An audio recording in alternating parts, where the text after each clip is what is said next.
작은 개척교회, 낯선 사내가 찾아옵니다. 목사는 등록을 권유하죠. 그런데 사내의 발목에 채워진 전자발찌를 보게 됩니다.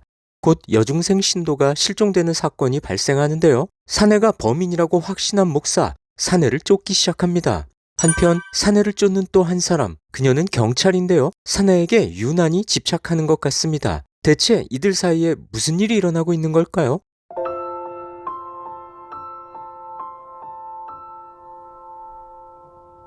형사는 과거에 그 사내의 성범죄로 동생을 잃었습니다. 그 이후로 동생을 지켜주지 못했다는 죄의식에 시달리는 중인데요. 사내를 향한 사적 복수심과 경찰로서의 정의감 사이에서 갈등하죠. 목사는 사내를 처단하는 것이 하나님의 계시라 믿고 결행하려 합니다.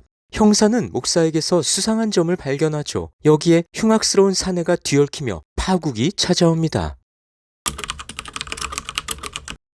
확실한 증거가 없음에도 목사는 사내를 범인으로 확신합니다. 목사의 확신에는 나름의 이유가 있는데요. 그가 사내와 얽힐 때마다 하필 어떤 모양이 나타나죠. 목사는 그것을 하나님의 계시라고 여겼던 겁니다. 우연히 떨어진 물방울 때문에 사내의 사진이 일그러지자 악마의 형상이 나타났다고 생각할 정도죠. 그뿐인가요? 유괴범을 처형하도록 규정했던 신명기 9절은 지금으로부터 대략 3000여 년 전 애굽에서 탈출한 이스라엘 민족에게 주어진 규례였는데요. 그마저도 시대를 뛰어넘어 자신에게 주어진 사명의 계시로 받아들이죠. 보고 싶은 것만 보고 듣고 싶은 것만 듣는 목사의 믿음은 광기로 변해 사내를 향한 사적 제재로 이어집니다. 사내를 처단하라는 계시에 순종해야 한다며 단죄를 향해 달려가는 그의 모습은 인간의 어그러진 믿음이 과연 어떤 선택을 하게 하고 어디까지 가게 할 수 있는지를 생생하게 보여주죠. 사내를 향한 형사의 집요한 추적은 동생을 잃은 트라우마를 동력으로 삼고 있는데요. 목사의 왜곡된 믿음과 기묘한 화학작용을 일으키며 폭발적인 결말을 가져옵니다.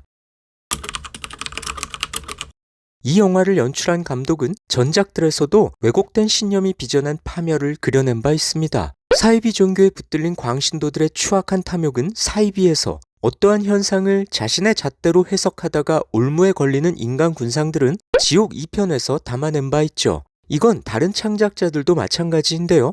공포영화의 방식으로 정신분열적 사회를 그려냈던 불신지옥, 소위 확증 편향의 문제를 스릴러의 외양으로 보여준 설계자 등은 잘못된 믿음이 불러온 비극을 다룬 예라고 하겠습니다. 한편 이런 창작물들이 대체로 기독교 또는 유사 기독교를 소재로 삼고 있다는 점은 흥미로운데요. 그만큼 기독교가 이제껏 세상에 보여준 믿음이 괴상해 보이거나 아니면 그 믿음의 단면이 혼란스러운 현대사의 모습과 맞닿아 있기 때문일 겁니다. 어쩌면 다원주의적 가치관이 대세인 현대사회에서 믿음이란 촌스러운 것으로 여겨지기 때문일지도 모르겠네요. 한편으로는 무의미한 현상들 속에서 어떻게든 의미를 찾아내고 싶어하는 현대인들의 복잡하고 불안한 심리를 방증하는 것일 수도 있겠습니다.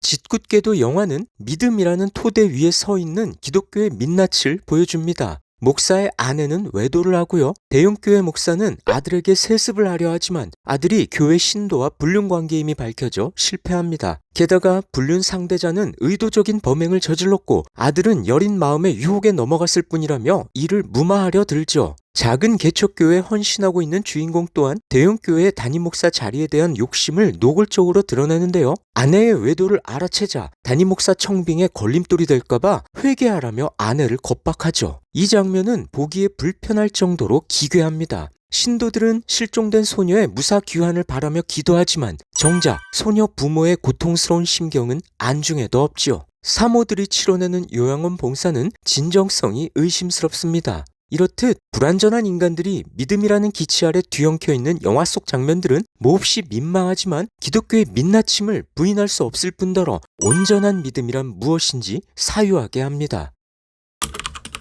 영화 속 맹신처럼 예수님 당시에도 그릇된 믿음을 가진 이들이 있었습니다. 예수님께서 베푸신 이적과 가르침을 목도하고도 유대 종교 지도자들은 자신들의 기득권에 눈이 멀어 그리스도를 알아보지 못했습니다. 이건 유대 민중들도 마찬가지였는데요. 예수님을 그저 기적 일으키는 능력자나 정치적 지도자 정도로 여겼을 뿐이죠. 이들 모두 보고 싶은 것만 보고 듣고 싶은 것만 들으려 했다는 점에서 확증 편향에 사로잡힌 영화 속 목사와 다르지 않을 겁니다. 그런 믿음에는 필시 욕망이나 이기심이 혼입되었겠지요. 그렇다면 기독교가 말하는 믿음이란 어떤 것일까요?